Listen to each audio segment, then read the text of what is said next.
This is The World Today. A warm welcome to the program. I am Peninah, Karibe. Chinese President Xi Jinping has met with Pakistani Prime Minister Shehbaz Sharif in Beijing. It's the second leg of Sharif's four-day official visit to China. Chinese Foreign Ministry has described the Pakistani leader's visit as an important high-level exchange as the two countries mark 75 years of formal diplomatic relations this year.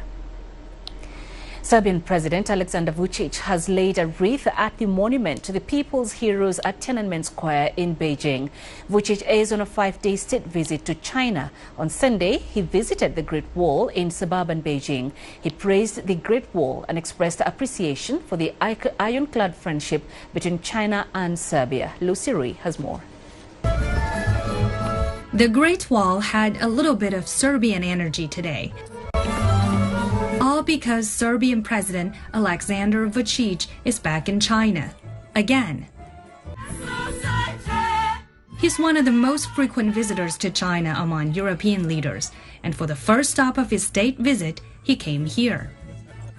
This is his 9th time coming to China, but it's also his first state visit.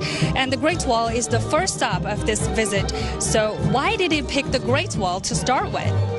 As he walked along the Great Wall, the Serbian president stopped often to look around and ask questions. And at one of the highest points, he told me there may be no better place to understand China than the Great Wall itself. So why do you choose the Great Wall as the first stop to start this trip with? Because you said it's a very important... Can I tell you, once my very dear friend and big friend of Serbia, Xi Jinping, was asking me whether I was visiting Great Wall, and actually at that time I was not. And then once again during 6th or 7th visit, he reiterated that question, and now I decided to come here and to show to you something about Serbian tradition, something about Serbian cultural heritage and customs, but is there any better place to get to know something more about China but visiting this beautiful, this magnificent place? Vučić also spoke about his affection for the Chinese people and his hope to continue what he called the ironclad friendship between China and Serbia. The two sides exchanged gifts before leaving, with the Serbian president including a handwritten tribute to the Great Wall. Lucy Rui, CGTN, Beijing. China's Shenzhou 23 manned spacecraft has docked with the Tiangong space station after a 3.5-hour flight. The Shenzhou 23 crew was welcomed aboard the space station by the Shenzhou 21 taikonauts. Zheng Yibing reports from Beijing. Here at the Beijing Aerospace Control Center, we just witnessed the successful fast rendezvous and docking of China's Shenzhou 23 spacecraft with the Tiangong space station. This marks the 8th in-orbit space meet of Chinese taikonauts. While the Shenzhou 21 crew members on board the space station gave the warm welcome to the newcomers. They embraced each other and waved together to people on Earth, all smiling.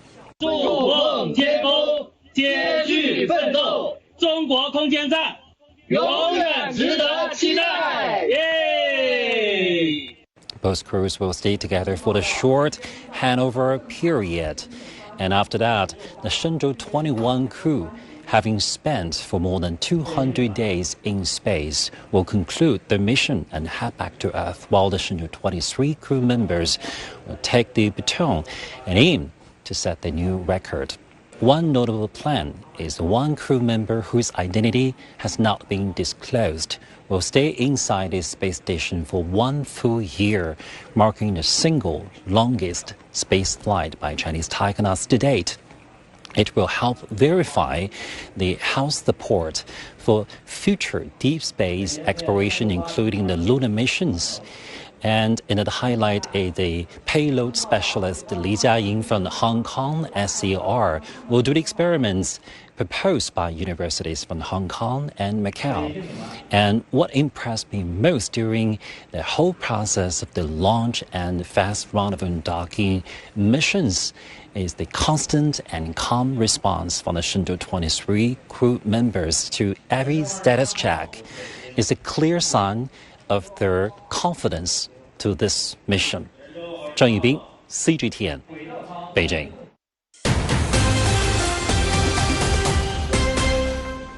The White House says the U.S. and Iran have reached a preliminary understanding to end the war, though negotiations are still underway. Under the proposed framework, the U.S. would ease sanctions on Iran, while Tehran would reopen the Strait of Hormuz and allow commercial shipping to resume. The two sides are also expected to continue talks on Iran's nuclear program during a 60-day negotiation period. Jim Spellman reports from Washington. The White House says the U.S. and Iran have agreed in principle on a deal to end the war, but that the agreement has not yet been finalized. On social media, U.S. President Donald Trump posted in part, "The negotiations are proceeding in an orderly and constructive manner, and I have informed my representatives not to rush into a deal in that time is on our side." The agreement could change or fall apart, but at this point, the White House says it's in the form of a memorandum of understanding that would last 60 days and could be extended. The deal would include the U.S. easing sanctions, releasing some frozen assets, and lifting its blockade of Iranian ports. Iran would open the Strait of Hormuz and clear any mines which may have been laid in the strategic waterway. In what is perhaps an encouraging sign, Iran's military says at least 33 ships have transited the strait in the last day or so. While in India, U.S. Secretary of State Marco Rubio commented on the negotiations. So we've made some progress over the last 48 hours working with our partners in the Gulf region on an outline that could ultimately, if it succeeds, leave us not just with a completely open straits, and I mean open straits without tolls, and with addressing some of the key things that underpin what has been Iran's nuclear weapons ambitions in the past. Once signed, the two sides would then use the 60-day window to negotiate issues around Iran's nuclear program, including the status of the country's stockpile of enriched uranium. In an interview, Iran's president stressed that his country is not pursuing nuclear weapons. We are prepared to, in negotiations, as we stated during the time of our martyred imam, we are ready to assure the world that we are not seeking nuclear weapons. We are not seeking instability in the region. Any deal would likely need sign-off from Iran's supreme leader, which the White House anticipates could take several days. Jim Spellman, CGTN, Washington. Rescue teams in North China's Shanxi province are battling difficult conditions as they search for two miners still missing after a deadly gas explosion at a coal mine in Qingyuan County. Despite flooding, collapsed tunnels and dangerous gas levels, emergency crews continue to carry out round-the-clock search operations. Hu Chao reports from Qingyuan County. In the early hours of May 24, rescuers at the Liu Shenyu coal mine accident site in Qingyuan County, Shanxi Province, deployed an underground rescue robot to assist with search efforts. Equipped with gas detectors and a real-time infrared camera, the robot is capable of entering highly hazardous and hard-to-reach areas inaccessible to rescue workers. Behind me is the entrance to the Liu Shenyu coal mine where the gas explosion occurred. Rescue workers are descending underground from here to continue search and rescue operations. The rescue headquarters says today's efforts are focused on searching the underground areas for the two missing miners, including rechecking previously searched sections to ensure no area is overlooked. Local authorities say more than 300 rescuers have been working around the clock in rotating shifts, despite extremely difficult underground conditions. There is flooding underground, collapses, and conveyor belt frames overturned by the explosion.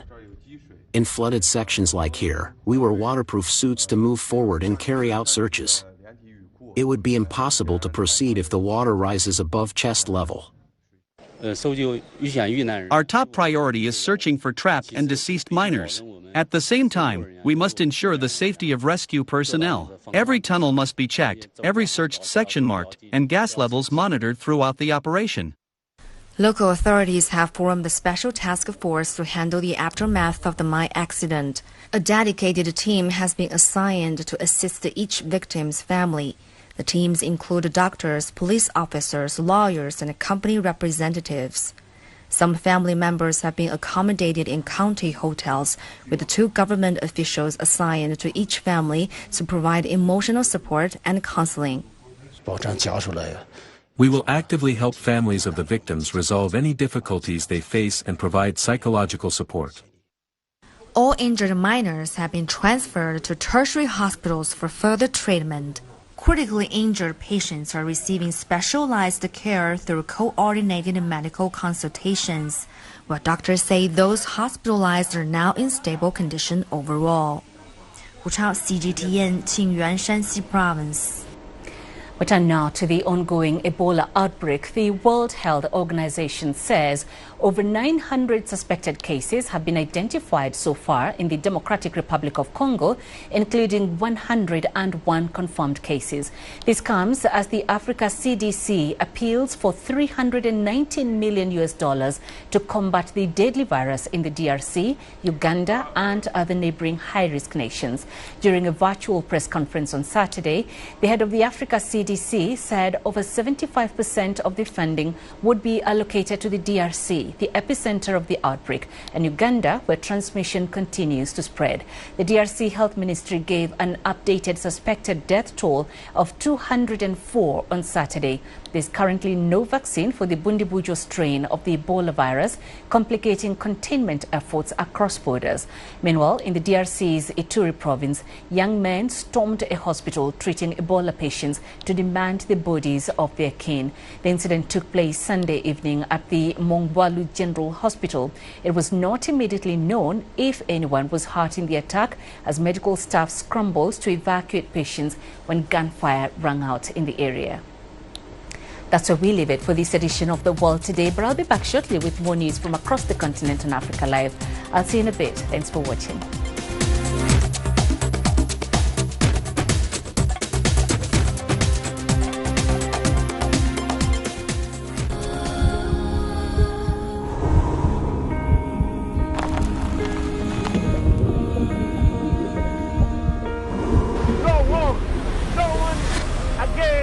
Holding guns. Words protesters.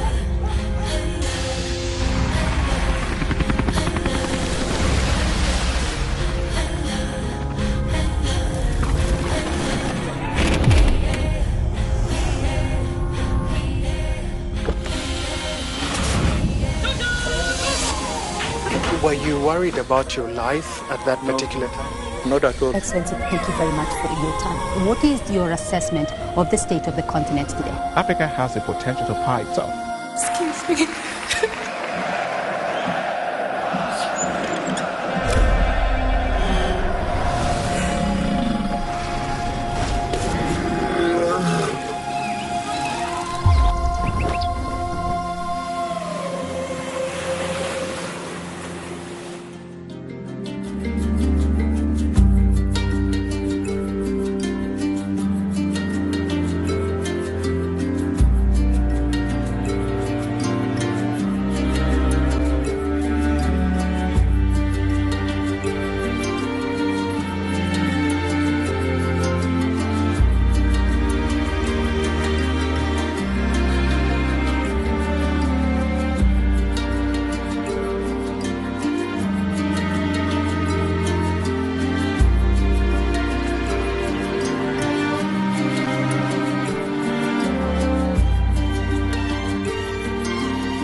WHO says there are now over 900 suspected Ebola cases in the DRC, with at least 100 confirmed. As Africa celebrates Liberation Day today, we take a deeper look at progress made and challenges of neocolonialism. And Nigeria's Tinubu to run for a second term after securing his party's ticket. This is Africa Live. A warm welcome to the program. I am Peninah Karibe in Nairobi. Let's have a look at other stories coming up this hour. In business, the Africa Development Bank holds its annual meetings in the Republic of Congo as the continent battles aid cuts. And in sports, Mamelodi Sundowns crowned CAF Champions League winners after holding AS FAR to a 1-1 draw in Morocco. We begin with the ongoing Ebola outbreak. The World Health Organization says over 900 suspected cases have been identified so far in the Democratic Republic of Congo, including 101 confirmed cases. This comes as the Africa CDC appeals for $319 million to combat the deadly virus in the DRC, Uganda, and other neighboring high-risk nations. During a virtual press conference on Saturday, the head of the Africa CDC said over 75% of the funding would be allocated to the DRC, the epicenter of the outbreak, and Uganda, where transmission continues to spread. The DRC Health Ministry gave an updated suspected death toll of 204 on Saturday. There's currently no vaccine for the Bundibujo strain of the Ebola virus, complicating containment efforts across borders. And in the DRC's Ituri province, young men stormed a hospital treating Ebola patients to demand the bodies of their kin. The incident took place Sunday evening at the Mongboalu General Hospital. It was not immediately known if anyone was hurt in the attack, as medical staff scrambled to evacuate patients when gunfire rang out in the area. This is the third attack on healthcare facilities in a week's time.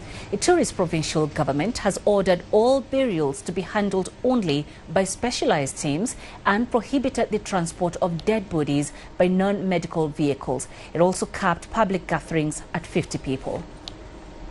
Health authorities continue to report clusters of Ebola cases in Ituri province, where the UN estimates nearly 1 million people are displaced from long-running insecurity. As CGTN's Crystal Onkeo reports, safety measures are even harder to execute in densely populated and highly vulnerable displacement camps.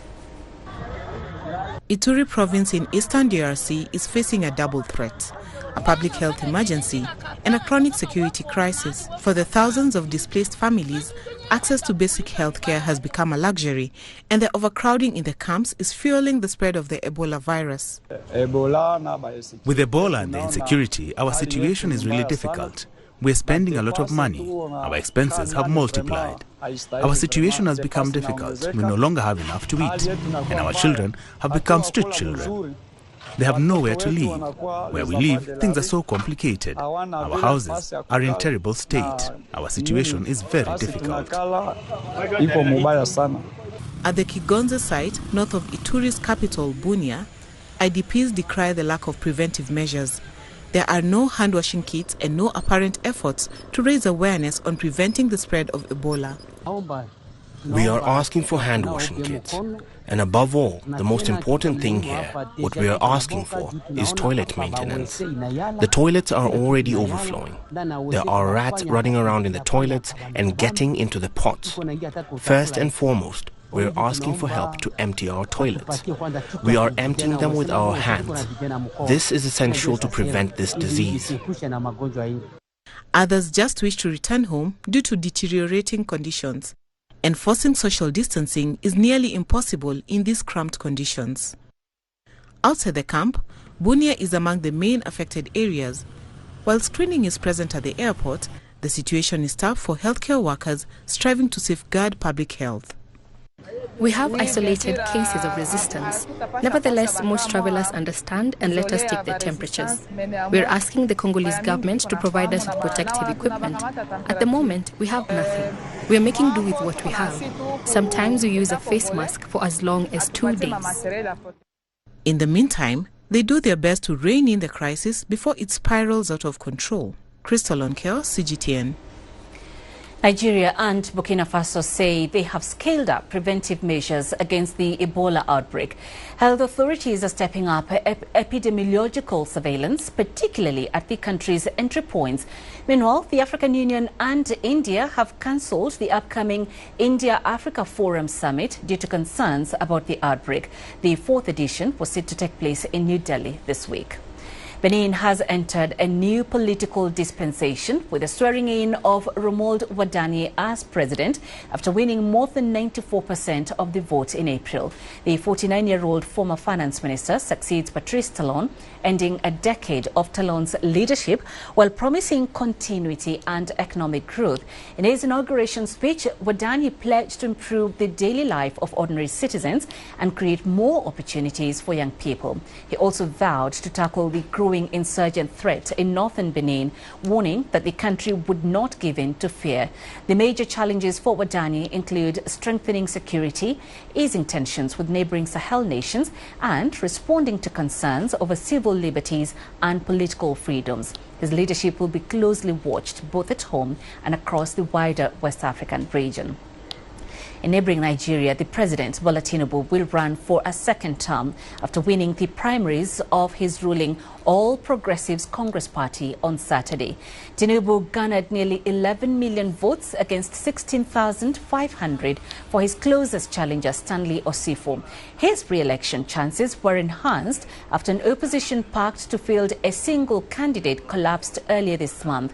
Since coming into office in 2023, Tinubu has pushed for the removal of fuel and electricity subsidies, the end of foreign exchange controls, and the overhaul of the tax code. According to the Nigerian constitution, presidential terms are limited to 2 4-year terms.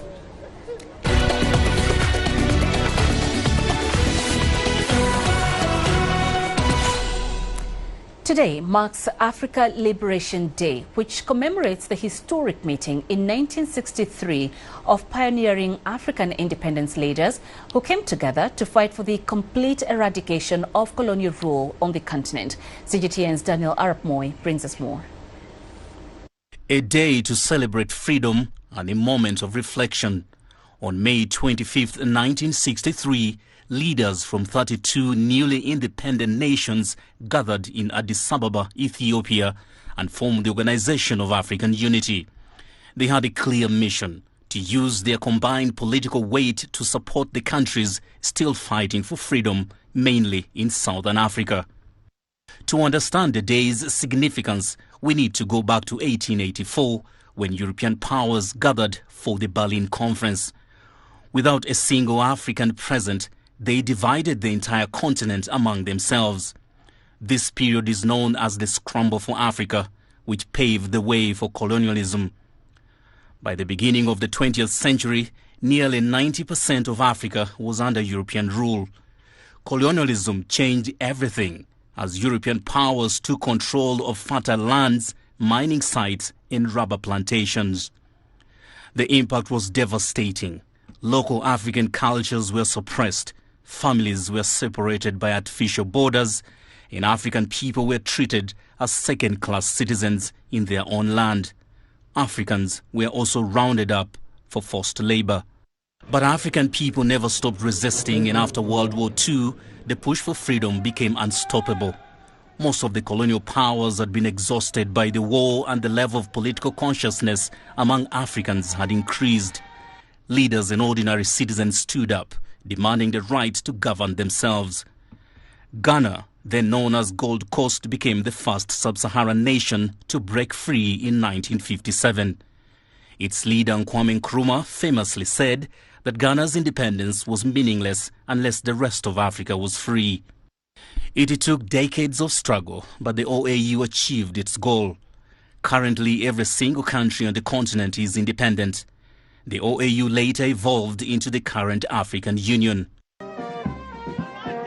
Africa Liberation Day remembers the bravery of those who fought to end colonialism, while also looking forward to a self-reliant, unified future. Daniel Arap Moy, CGTN. Let's go deeper into this with our guests today. Here with me in the studio is Stephen Nyaga, who is a lecturer at the Department of Diplomacy and International Studies at the University of Nairobi.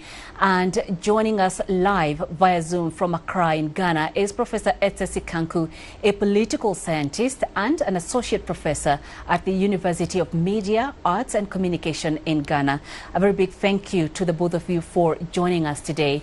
So, Steve, I'm going to start with you, because we do know that the founders of the Organization of African Union, what is now called the African Union, when they decided to come together back in 1963 and unite African voices and resources on this very day back then, the main goal really was to forge a shared path towards sovereignty. But over 60 years later, what are those threats challenging this African vision of fighting against exploitation and domination? Thank you very much for hosting me. First, we need to put context into perspective. The full-fledged colonization of Africa happened in the last phase of the 19th century and continued towards the end of the 20th century. Towards the middle of the 20th century, when most African states regained independence. I'm very deliberate by saying regain independence because the notion of sovereignty was not something or a foreign idea to Africans or something alien. It wasn't an alien concept. It existed in the pre-colonial African society. In other words, there are historical facts, archaeological and anthropological evidence that when colonialism happened, Africa was not tabula rasa. That means no people can be innocent of history. Therefore, we must first start by looking at the facts, saying for those who argue that Africa gained independence to start with, it is a logical fallacy. But then the post-colonial, post-independent Africa again, well, if you look at most states, we can argue that most states in the post-independent Africa are largely an appendage of the colonial state in many ways. The socio-economic and political structures were not dismantled, and the colonial legacy still continues even to this day and has a far-reaching effects on the life of many African people. So that is very important to look into as we start. But then the reality in Africa today is that you can look at the systems that were inherited from the colonial powers, that the founding fathers did not dismantle these systems. So they continued again to produce the same impact in the lives of many Africans up to this day.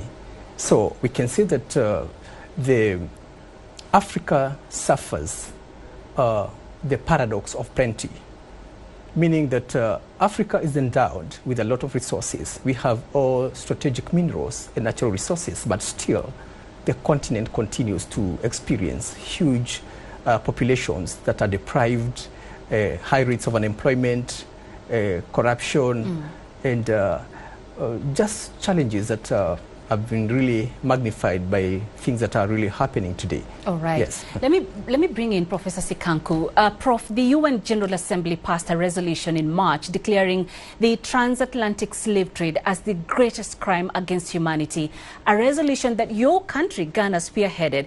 How significant is this, and what does it mean for Africa and Africans today?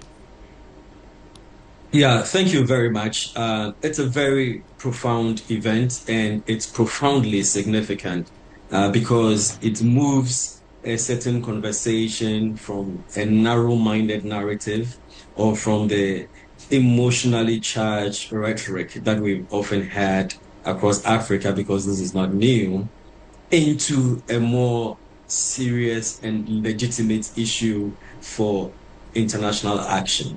So what I mean is that this is now moved from the periphery or from the margins of Pan-African discourse to become a very centered, a very dominant, and a very legitimate issue of international law and international diplomacy. So this particular resolution is very, very significant because it has generated a certain global sense of awareness, or at least let's call it global acknowledgement of a historical injustice, and has legitimized such conversations, moving it away from the emotional day-to-day conversation into a very legitimate and credible issue of international action. and concern. Right. So, Steve, coming to you, of course, that's a huge deal, what Professor Sikanku has talked about. But looking at what's going on in the world today, what are those wins you would say Africa can celebrate in its fight against neocolonialism? Thank you very much for your question. But first, we need to define Pan-Africanism so that I'm able to respond to your question. Pan-Africanism, first, is a worldwide movement and a liberation ideology that advances the emancipation, total emancipation of African people on the continent and in the diaspora against any forms of colonialism, apartheid, or imperialism. So today, when you look at the African continent, which is one of the most populous continents, of course, 1.4 billion people, and with all the strategic minerals and resources, it still continues to be one of the most underdeveloped continents with a lot of challenges. The continent hasn't yet managed to rise above colonialism up to this day. So it is a question of trying to look at how do we reform systems and structures. Are you saying there are no wins at all? Well, attempt has been made. For instance, if you look at the 1991 Abuja Treaty, set the stage for the continental economic integration. And today, of course, you can talk, we have the Africa Continental Free Trade Area, which was launched in 2021 in Accra, Ghana. But despite that, the operationalization of some of these continental frameworks that will bring the continent, to integrate the continent to help it realize its goal of uniting people and giving them that prosperity which they've always endeavored to have, is the question that is in place. Then I tend to think the continent still largely is influenced by external forces that still have never wanted to let Africa go. All right, so let me come to you again, Professor Sikanku. Several African countries are re-evaluating their relationships with foreign powers and rewriting mining deals, for example.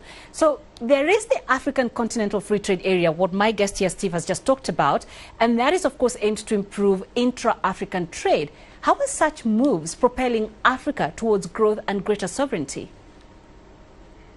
Yes, thank you very much. It's a very important trade agreement. It's a very important move and initiative that was launched all across Africa. There was a lot of fanfare about it, and it's a major feature of the African Union or African Unity moves or initiatives. So yes, that is there. What it is doing is that it is moving the conversation and the rhetoric from just speaking or just speeches or just words to economic integration, to economic cooperation.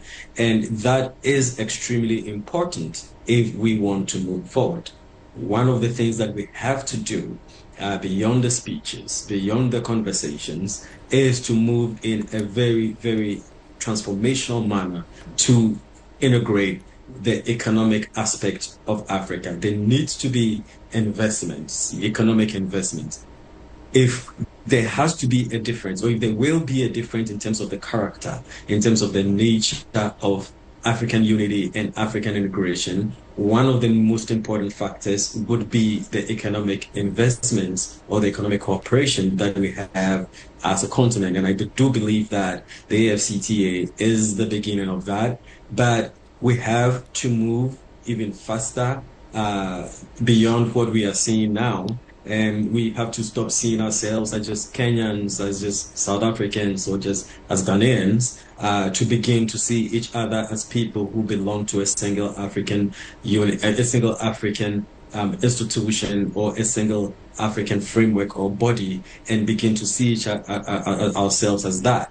And in terms of that, I do think that the African Union, for instance, has to be more action-oriented in order to achieve this particular goal. All right. So let me come back to you, Stephen, because we've seen Africa and China part of a push for a greater multilateralism. We've seen more countries, and maybe as a result of this push, joining blocs such as BRICS, for example. We have also seen South Africa hosting the G20 summit, and this was big. It was an example of Africa taking the lead on the global stage. But as we look at this issue more deeply, how can China's engagement with Africa help the continent to achieve the goal of freeing itself from foreign domination and even getting a bigger voice on the global platform on places, for example, such as the UN Security Council? Thank you very much for that question. First, let me say that after World War II ended in 1945, a new international system came into place. But during that period, most African countries were not still yet independent, were still under foreign domination, they were part of the European powers in their colonies. So after they attained independence, they had to try to fit into that particular system. So during this period, when we are seeing China as a global power, as a superpower with a lot of influence, and in the context of BRICS, that creates room for Africa to be a co-creator of the new international system and as an equal partner. But it's also important to note that African states have 54 seats in the United Nations. And in this context, we can also say that African states lack diplomatic clout to influence events, value, and outcome on the global stage. Right. So that has been a challenge. But then I believe the Africa engagement with China engagement with the African countries is quite a progressive and mutual beneficial cooperation. And you can see these, of course, based on the Beijing consensus. China tends to engage Africa more on the, for example, there's the infrastructure deficit in the global south, and specifically African countries have been largely relying on the infrastructure that were left behind by the colonial powers. But this is a time when you're seeing Africa in terms of technology benefiting more and having even more new, and talk about roads, airports, seaports. And that is something good, even technology, when talk about the clean energy solutions. So I believe China as a leader in the fourth industrial revolution technologies is quite a very important player, and will help Africa to meet the huge deficit, in terms of getting resources or the credit to develop its infrastructure. We have an alternative. There's the Asia Infrastructure Investment Bank, the New Development Bank, as an alternative to what the West has always offered. All right. Yes. And finally, my final question is to you, Professor Sikanku. Very briefly, how can African countries really achieve unity today? Thank you very much. I think that one of the major ways that we can achieve unity and progress is to overcome dependency. Yes, I do understand that we live in a global world, and so the attention is shifting from the West to China and Asia and different places. But the only way that Africa can truly become independent is by winning ourselves of any of these external international organizations. Of course, we have to cooperate with them, but as an equal partner on an equal footing, in terms of trade, cooperation, and not just going in always looking with a begging basket or looking for their support. So the first thing is to deepen African unity and African integration in an economic sense or in an economic way. We can do this by developing our own African banking system. I know that already exists, but we need to make it even more stronger in terms of having an African Development Bank and centralizing its role in Africa's development efforts, so that we do not always need to go out there to borrow money, but also operationalize our own indigenous African banking and financial system. The next thing that we have to do is also invest in the continent, in our railways, in our roads, digital investments and cooperation, and energy integration as well is very, very important. Among ourselves as Africans, we have to begin to have these investments along these four frameworks. And I also say that we have to strengthen the African Union for it to become a more central, a more practical, and a more impactful body within the lives of Africans on a day-to-day basis. There are a lot of people who do not still see that impact, who do not really, experience the impact of the existence of the African Union. I think that it has to become more action-oriented in terms of enforcing democratic standards within nations, in terms of also mediating in conflicts, and also in terms of weaning Africa of the dependency syndrome. Lastly, we also need to increase the reframing of the African unity narrative to begin to see ourselves more as Africans belonging to a single heritage rather than as South Africans, as Nigerians, or as Ghanaians. We need to have a redefinition and a reframing of the African cultural heritage. And I think once people begin to accept that we are not working in silos, but really accept that we are the same people, that would help. The reformation of the institutions, very strong political institutions, is also important, and the political will by the leaders themselves, because it's one thing us saying something here, and another thing with the leaders hobnobbing with Western powers and with Western institutions, signing various forms of deals. So that political will is also extremely important if we want to move this unity from paper, from rhetoric to immediate and realistic action. All right. We thank you very much. Thank you to all of those guests we've had here in studio and in Accra. Thank you for your insights. We've been speaking to Professor Etsesi Kanku, a political scientist and an associate professor at the University of Media, Arts and Communication in Ghana. And also here in studio, I've been joined by Stephen Nyaga, who is a lecturer at the Department of Diplomacy and International Studies at the University of Nairobi. Thank you all for joining us this afternoon. All right, so as we speak about the Africa Liberation Day, let's listen to some voices from across Africa as the continent marks this important day. We can't just be celebrating African Day with flags and concerts. I think the real celebration here is when we start holding our leaders accountable for their stewardships, and when they also start building Africa that everybody hopes to see for the next generation to come. I think that's when we should start celebrating Africa. But for now, I think our leaders have to be very accountable for what their stewardship is. We're in a continent where we have everything, but what we lack is the political will for our leaders to put those resources together in order to enhance or promote Africa. All what they do is grabbing power for their own selfish interests. They grab power for their own children. You find out that a man who is vying for power, once he gets the power, all what he did is for his own family, for his own friends, and for his own selfish consumption.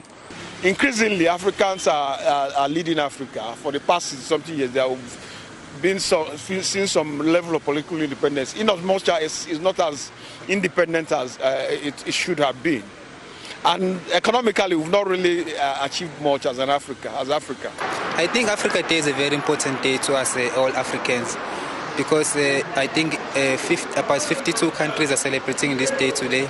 So as we fought together through the liberation, I think it is important for us to celebrate together, like show our cultures. Even especially here in South Africa, we should celebrate it more because we've seen xenophobic attacks to other Africans. So I think this day is meant for us to unite us and be one Africa. Africa Day should be about unity, love, and celebrating each other as Africans. It's said that xenophobia still exists while we are supposed to stand together, but we treat each other as strangers. For me, it's a day of reflection during which we must ask ourselves about the gains made since independence and about our true independence. For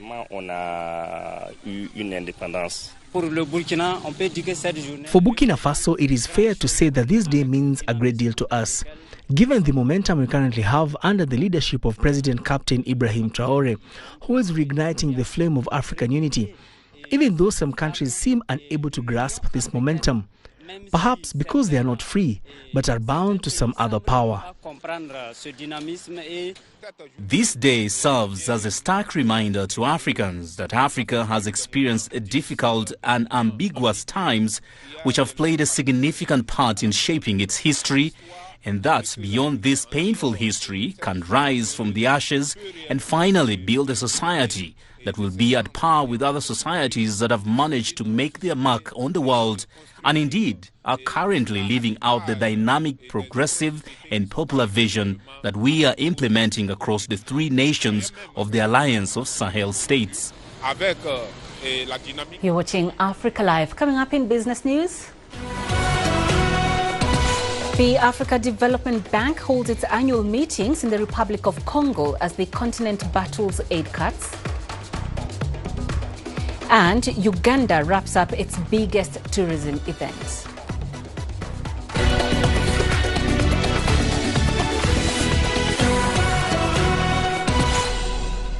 African leaders and financiers are gathered in the capital of the Republic of the Congo, Brazzaville, for this year's meetings of the African Development Bank. It comes as overseas development aid from the world's richest nations to poorer nations dropped by nearly a quarter last year to $174.3 billion. The U.S. led the cuts, including reduced funding to the concessional lending arm of the African Development Bank, which is Africa's largest development lender. Against that backdrop, the AFDB is pushing for a fundamental shift of tapping Africa's own financial resources to plug what it estimates at a $400 billion annual development financing gap. AFDB President Sidi Ould-Tah, who took office last September, has made that shift central to his agenda and has proposed the new African financial architecture for development to help Africa raise development finance at scale, at speed and at lower cost, primarily from its own resources. Indian refiners have turned to crude oil imports from Africa and Latin America after supplies from the Middle East were disrupted by restrictions on the Strait of Hormuz owing to the US-Israeli war on Iran. The refiners have since turned to Angola, Nigeria, Venezuela and Brazil to make up the shortfall, as well as continuing to buy Russian oil, according to trade data. Refiners in the world's third largest oil importer and consumer bought most of their crude from the nearby Middle East until the war broke out at the end of February. Last month, India skipped purchases from Iraq as exports were halted, while it received Iranian oil after a gap of 7 years following a temporary waiver granted by Washington to help stabilize global oil prices. Uganda has wrapped up its biggest tourism event. The Pearl of Africa Tourism Expo brought together tour operators, investors and travel buyers from around the world. But along with deals and destination marketing, fears over the latest Ebola outbreak in the DRC and its spillover have also shaped conversations, with some operators already reporting cancellations. CGTN's Michael Baleke reports. For 3 days, Uganda has been showcasing itself as a leading African tourism destination, from mountain gorillas and wildlife safaris to cultural experiences and luxury travel. The Pearl of Africa Tourism Expo brought together tourism players seeking to attract more visitors, forge partnerships and drive business opportunities. I am a first-time exhibitor, so for me it's been about visibility of my company, a wider visibility. It means partnerships, collaborations. It's also opened up my mind to how wide the tourism chain is, the various products. So my perspective is actually wider. The annual showcase is part of Uganda's broader effort to compete in an increasingly crowded global tourism market. But this year's expo unfolded under the shadow of Ebola. Uganda has confirmed cases linked to infections imported from the Eastern Democratic Republic of Congo. While health authorities insist the outbreak remains contained, the tourism sector says concern among travelers is already being felt. I have close to 4 cancellations, and these were from clients from the United States, and they had already paid money.